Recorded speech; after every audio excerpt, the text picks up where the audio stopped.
Hello प्यारे दोस्तों, good morning. आज का क्लास कॉम्प्लेक्स नंबर, सम्मिश्र संख्या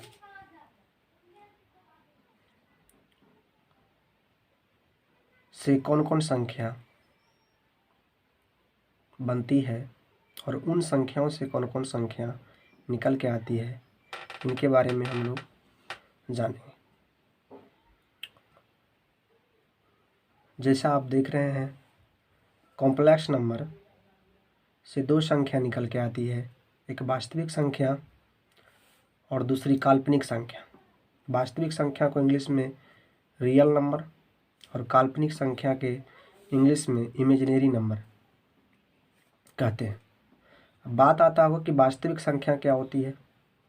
तो वास्तविक संख्या जो होती है, इनका भी दो पार्ट है, जो कि आप देख पा रहे होंगे, परिमेय संख्या और अपरिमेय संख्या। अर्थात हम कह सकते हैं कि परिमेय संख्या और अपरिमेय संख्या के सम्मिलित रूप को वास्तविक संख्या कहते हैं। अर्थात वास्तविक संख्या को संख्या रेखा पे दिखा सकते हैं। जिससे वास्तविक संख्या का अगर हम परिभाषा कहें तो हम कह सकते हैं कि परिमेय संख्या मतलब रियल नंबर, रेशनल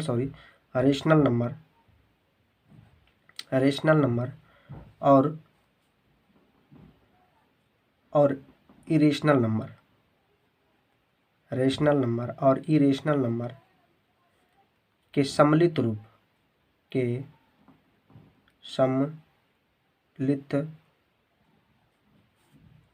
को वास्तविक संख्या कहते हैं। सम्मिलित रूप को वास्तविक संख्या कहते हैं। अगर एग्जाम्पल की बात कहें तो एग्जाम्पल में अगर हम कहें तो रूट अर्थात 1/2, 3/5,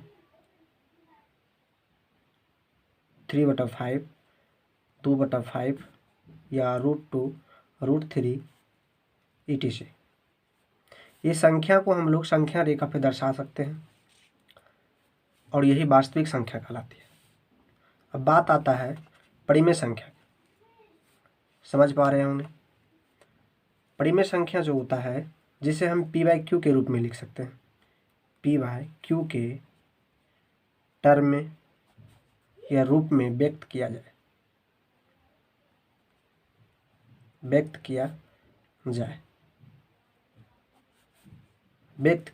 परिमेय संख्या कहलाती है।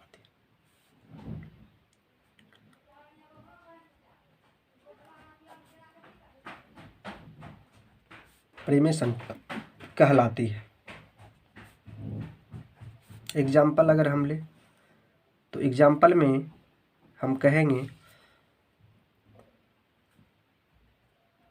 1/3, 1/4, 3/5,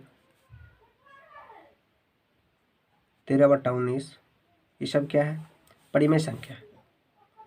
और ये परिमेय संख्या को भी हम लोग दशमलव प्रसार पे दर्शाया जा सकता है। ये क्या होता है? दशमलव प्रसार।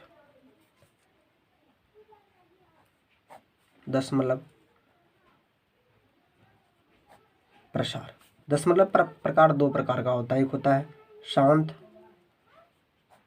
आवृत्ति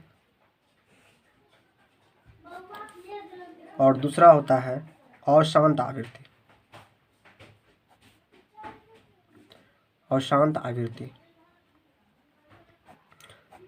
शांत आवृत्ति जो होता है, ये क्या होता है, इसके बारे में जानते हैं। शांत आवृत्ति जो होता है,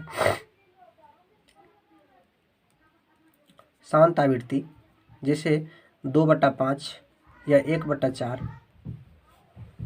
यानी हम कहें कि ये पूरा भाग देने के बाद पूरा कट जाए,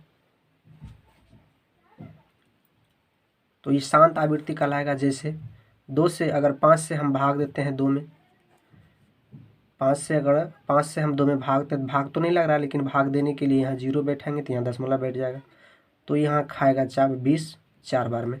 ये पूरा पूरा कट गया, कुछ शेष नहीं बचा। उसी प्रकार से अगर हम इनका बात करें अर्थात 1/4 का, तो 4 से भाग देंगे 1 में, भाग नहीं लगेगा तो यहाँ 0 बैठाएंगे तो यहाँ दशमलव बैठेगा। इसमें 8 खाएगा 2 मरतबा में। अब ये घट करके 2 आएगा, फिर 0 आएगा, उसके बाद फिर 5 बार में खा जाएगा 20, 20 चौके सॉरी 4 पंचे 20। तो ये पूरा पूरा कट गया। तो ये शांत आवर्ती हुआ। अब होता है कि अशांत आवर्त क्या होता है? जो पूरा पूरा नहीं कटे, अर्थात हम कहें जो रिपीटेड हो, है ना, उसी को हम लोग कहते हैं अशांत आवर्त। एग्जाम्पल लेकर के हम समझते हैं, जैसे 1/3 हो गया, 2/3 हो गया, है ना, या फिर 1/7 हो गया। 3 एग्जाम्पल हम लेकर के समझते हैं। पहला एग्जाम्पल अगर हम कहें तो 3 से भाग देंगे किस में, 1 में, तो भाग नहीं जा रहा है तो यहाँ क्या करेंगे, 0 बैठाएंगे तो यहाँ दशमलव बैठेगा।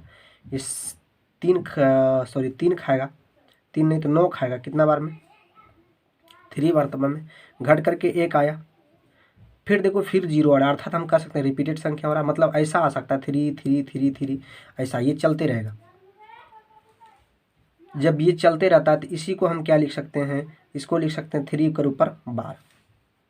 एक ही संख्या रिपीट हो तो एक संख्या के ऊपर वार दिखाया जाता है कि मतलब ये संख्या अनंत तक जाती रहेगी, इसका अंत ही नहीं है। उसी प्रकार से दूसरा एग्जाम्पल लेकर के हम चलते हैं। जैसे 2/3 है, इसको हम कहेंगे तो 3 से भाग देंगे किसमें, 2 में। ये भाग जब दिया जाएगा तो यहाँ 0 बैठेगा, और 0 बैठने के बाद यहाँ दशमलव बैठ जाएगा। इसमें क्या खिला सकते हैं, तो 18 खाएगा 6 मरतबा में, 2 आ गया, फिर 0, फिर 6 आ गया, फिर 18। इस प्रकार से ये भी संख्या क्या है, रिपीटेड हो रहा है, ये भी रिपीटेड संख्या है। तो इसी को हम क्या लिख सकते हैं, 0.6 के ऊपर बार। तो ये रिपीटेड संख्या है और इसी संख्या को हम लोग क्या कहेंगे, अशांत आवृत्ति कहेंगे। एक और एग्जाम्पल बचा हो, इसको भी देख लेते हैं। 7/1 है, सॉरी 1/7 है, 1/7 है। तो 1 में अगर हम भाग देंगे 7 से तो यहाँ 0 बैठेगा, नहीं खा रहा है तो ये 0 हो जाएगा, दशमलव बैठ जाएगा। और उसके बाद 7 एक बार में खा रहा है, फिर जा करके यहाँ कितना आ रहा है, 2 आ रहा है, सॉरी 3 आ रहा है, फिर 0 आ गया, फिर जा करके 4 28 खाएगा 4 मरतबा में, फिर 2, ये ख़त्म, फिर 0। इस प्रकार से यहाँ 14 खा जाएगा 2 बार में, फिर 8 आ जाएगा, और फिर 8 आने के बाद फिर 0 बैठता है, और उसके बाद सॉरी 8 नहीं आएगा, 6 आ रहा है, 60 हो गया, 60 हो गया तो ये 56 खा जाएगा 8 बार में। और इस प्रकार से 4 आ जाता है, उसके बाद फिर ये ख़त्म, फिर 0 बैठ जाता है। तो इसमें 35 खा जाएगा कितना बार में, 7 बार में, 5 बार में 35 खा रहा है।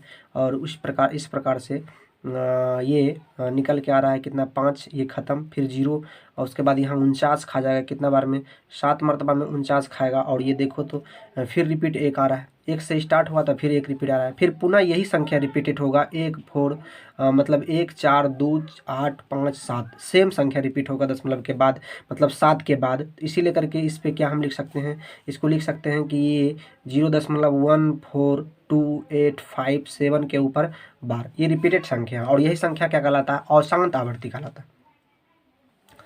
अब हम लोग अशांत आवर्ती कहलाता है। अब हम लोग देख लेते हैं अपरिमेय संख्या। फिर हम देखेंगे कि परिमेय संख्या का भी अन्य रूप होता है क्या। ऐसा करते हैं हम लोग, परिमेय संख्या का अन्य रूप जो है ये ध्यान लेते हैं, उसके बाद अपरिमेय संख्या के बारे में जानेंगे। ठीक दोस्तों, मैंने अभी देखा परिमेय संख्या के दशमलव प्रसार जो शांत और अशांत आवृत्ति का होता था, जो उनका एग्जाम्पल से हम समझे। अब जानेंगे कि परिमेय संख्या का और दो रूप होता है। परिमेय संख्या के और 2 रूप होता है। इरेशनल नंबर कहा जाता है, ये हम लोग लिख चुके हैं।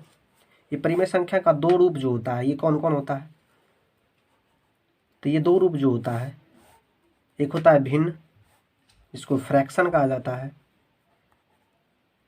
भिन्न फ्रैक्शन। और दूसरा होता है पूर्णांक। पूर्णांक, जिसको हम लोग इंटीजर कहेंगे, इंटीजर कहते हैं। अब बात आता है कि परिमेय संख्या क्या होता है। तो आप लिखना चाहें तो लिख सकते हैं, परिमेय संख्या वैसी संख्या, भिन्न संख्या वैसी संख्या को कहा जाता है जिसे p/q के रूप में लिख सकते हैं। ध्यान रहे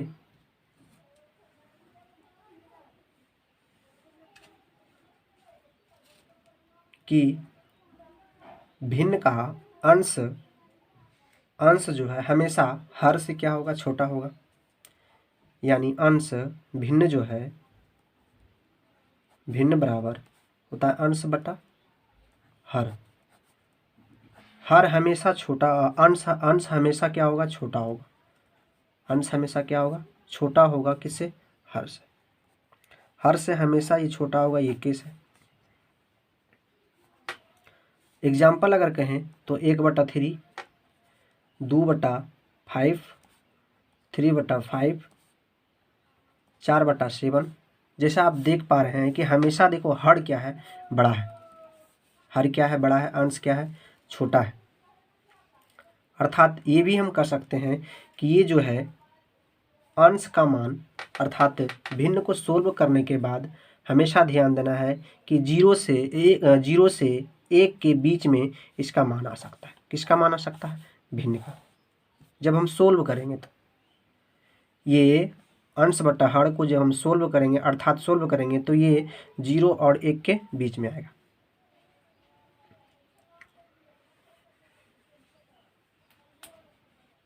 अब सवाल उठता होगा कि इसके अलावा और कोई कंडीशन है क्या? हाँ, हम लोग भिन्न में और सारा चीज़ देखेंगे, लेकिन मुझे बस इतना का ज़रूरत है तो यही देखेंगे। और आगे फिर अब जानते हैं हम लोग पूर्णांक संख्या। पूर्णांक संख्या क्या होता है? पूर्णांक संख्या अगर कहा तो ये भी होता है इसी टाइप्स, अर्थात हम कहें कि ये पूर्ण होता है। ये पूर्ण होता है, और ये पूर्ण जो होता है ये हम कह सकते हैं कि ये p/q के रूप में ये भी होता है, लेकिन p का मान एक होता है। p का मान हमेशा, q का मान अगर सोल्व करेंगे तो ये हो जाएगा 1 हो जाएगा, है ना। तो ये पूर्णांक संख्या कहलाएगा। जैसे एग्जाम्पल से हम समझते हैं। एग्जाम्पल से क्या समझेंगे? जैसे हो जाएगा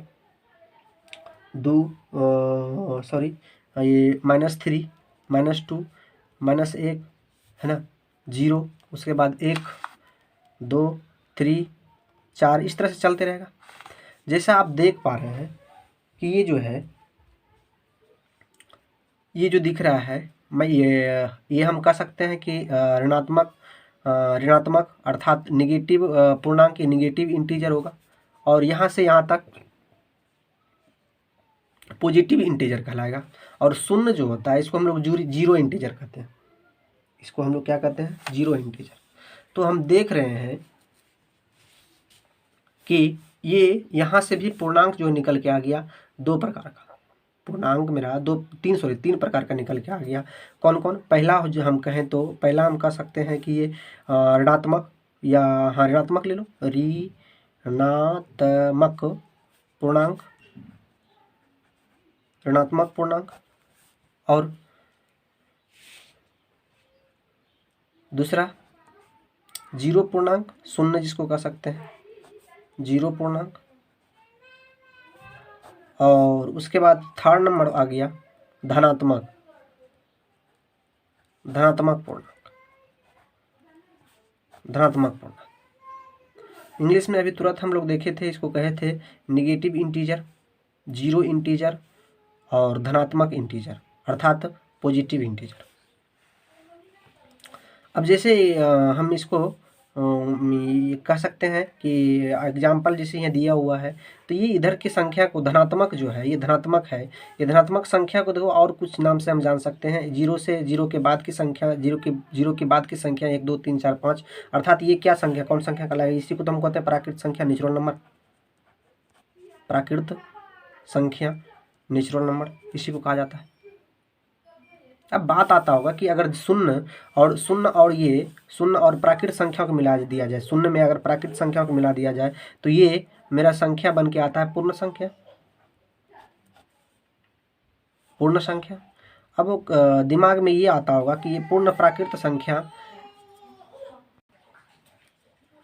तो ये प्राकृत संख्या का डिफिनेशन की बात अगर हम कहें तो गिनती की संख्या को प्राकृत संख्या कहते हैं, हम लोग पढ़े हैं। अब बात आता है पूर्ण संख्या की। पूर्ण संख्या मीन्स प्राकृत संख्या में शून्य को शामिल, अर्थात शून्य से स्टार्ट होकर के प्राकृत संख्या होकर के जाए तो उसे हम पूर्ण संख्या कहेंगे। ये पूर्ण संख्या क्या होता है? 0, 1, 2, 3, इस तरह से ये पूर्ण संख्या कहलाती है।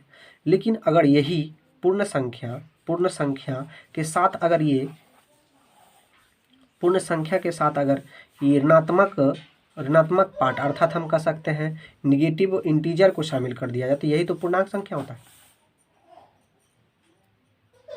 यही हम क्या होता है? पूर्णांक संख्या होता है। अब कहानी आता होगा कि ये परिमेय संख्या को हम लोग देख लिए, अपरिमेय संख्या को देख लिए, साथ में पूर्णांक संख्या को हम लोग जान गए। पूर्णांक संख्या में देखिए ऋणात्मक, शून्य और धनात्मक, और इसी में हम लोग देखें प्राकृत संख्या, पूर्ण संख्या। अब बात आता होगा सम संख्या और विषम संख्या। सम संख्या और विषम संख्या। तो विषम संख्या क्या होता है इसको हम लोग जानते हैं। विषम संख्या या सम संख्या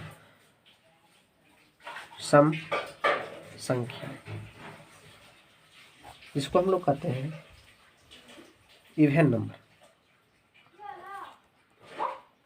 इवन नंबर ये क्या होता है? इवन नंबर जो होता है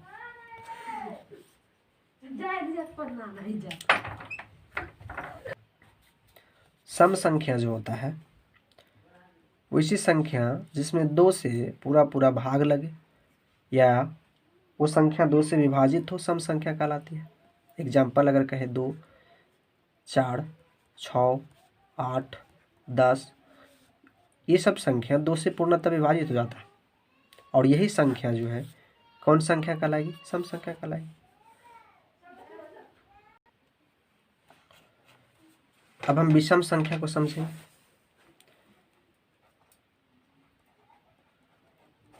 विषम संख्या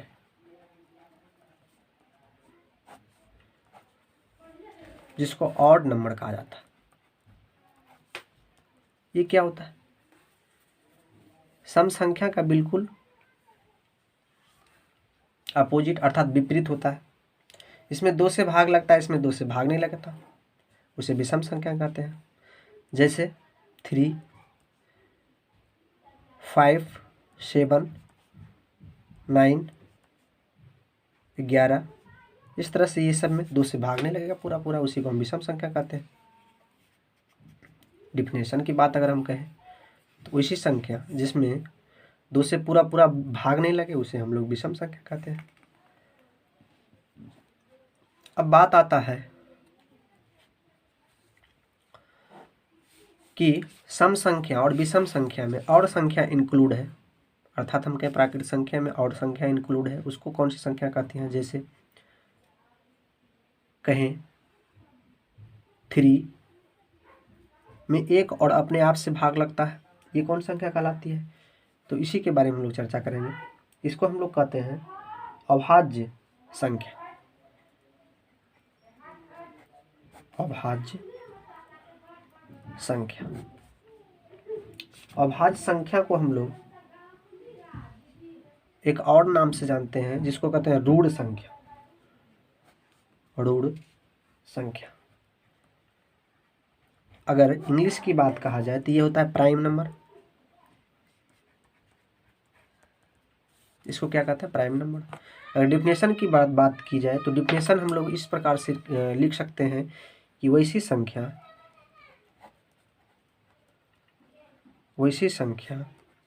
जिसमें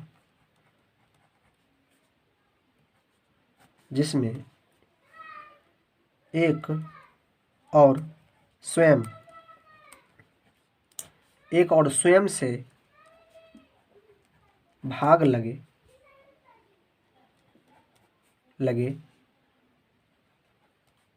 अभाज्य संख्या कहलाता है। अभाज्य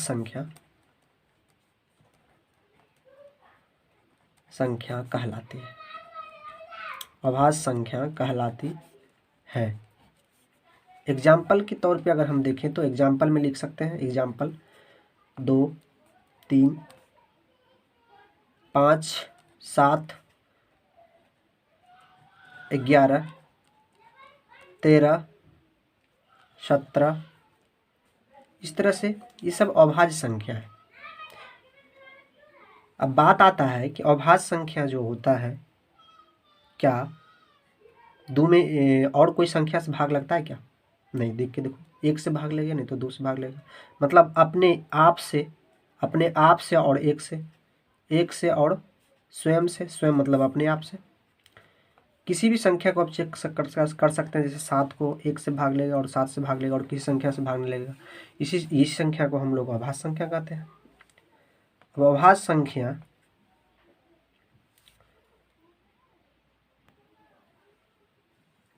अभाज्य संख्या के बाद आता है यौगिक संख्या।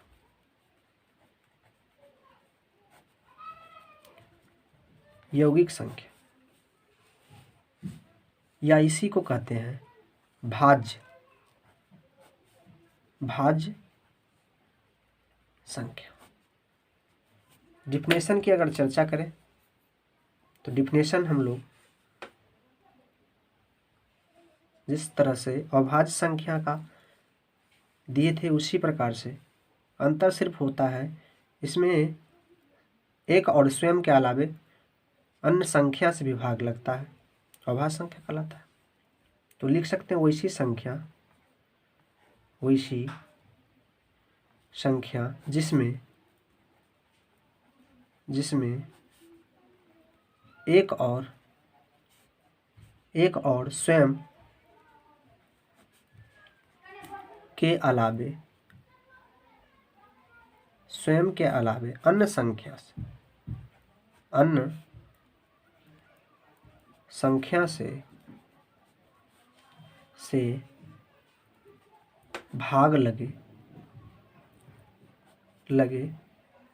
अन्य संख्या से भाग लगे भाज्य संख्या कहलाता है। भाज्य संख्या कहलाती है, यह भाज्य संख्या कहलाता है। एग्जाम्पल अगर ले हम 2 के अलावा हम कह सकते हैं 4, 6, 8, 9, 10, 12, 15, 16, है ना। इस तरह से आप चेक कर सकते हैं। अर्थात हम कहें सम संख्या और विषम संख्या दोनों इंक्लूड रहता है। इसमें 1 से भाग लगेगा, 2 से भाग लगेगा, 4 से भाग लगेगा। 1 से अधिक संख्या से भाग लग रहा है, उसी को हम लोग भाज्य या यौगिक संख्या कहेंगे, भाग या यौगिक संख्या कहेंगे। अब इसी प्रकार से 6 को भी चेक कर सकते हैं। तो 1 से भाग लगेगा, 2 से लगेगा, 3 से लगेगा और 6 से लगेगा। इसमें 4 संख्या से भाग लग गया। हम भाज्य संख्या और अभाज्य संख्या से ये सीखे कि अभाज्य संख्या में एक और स्वयं से भाग लगता है, मतलब ओनली फॉर 2 संख्या से भाग लग सकता है। लेकिन भाज्य संख्या में 2 से अधिक संख्याओं से भाग लगता है, ये सीखे।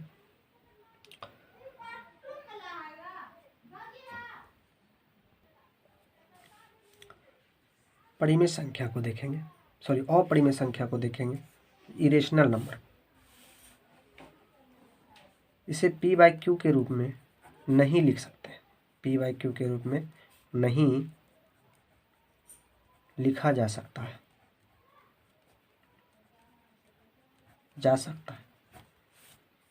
दिमाग में आता होगा p/q के रूप में नहीं लिख सकते हैं, तो लिखा क्या जा सकता है? तो √2, √3,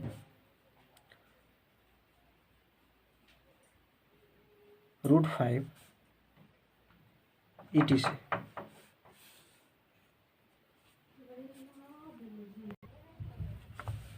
और परिमेय संख्या को दशमलव प्रसार अगर कहें, ये अशांत अनावृत्ति होता है। दशमलव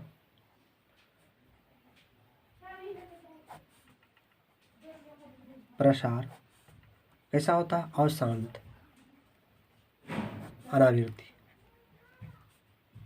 अनावर्ती होता है। ये दशमलव प्रसार अशांत अनावृत्ति ये क्या होता है? कहने का मतलब है जैसे √2 है, √2 का मान एक निश्चित नहीं आता है, मतलब कोई रिपीटेड संख्या नहीं आता। जैसे 1.41421356 ये चलते रहता है। अब देखो 1.4 के बाद 1 आया, 1 के बाद 4 आया, अब 4 के बाद जैसे 1 के बाद 4 आया, उसके बाद फिर यहाँ 2 उसके बाद 1 के बाद 4 आना था, 2 आना था, है ना, फिर 1 आना था, ऐसा कुछ नहीं है। तो ये रिपीटेड संख्या नहीं होता है, इसीलिए करके ये अशांत अनावृत्ति का होता है। और हम लोग जो देखे थे रिपीट होता था उसको हम लोग शांत आवृत्ति कहते थे, जो हम लोग परिमेय संख्या में देखे थे। तो हम लोग बारी बारी से सभी संख्या के बारे में जाने। मैं आशा करता हूँ कि आपको यह वीडियो पसंद आया होगा।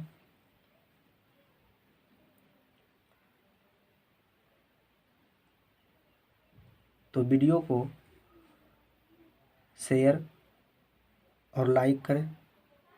शेयर लाइक करने से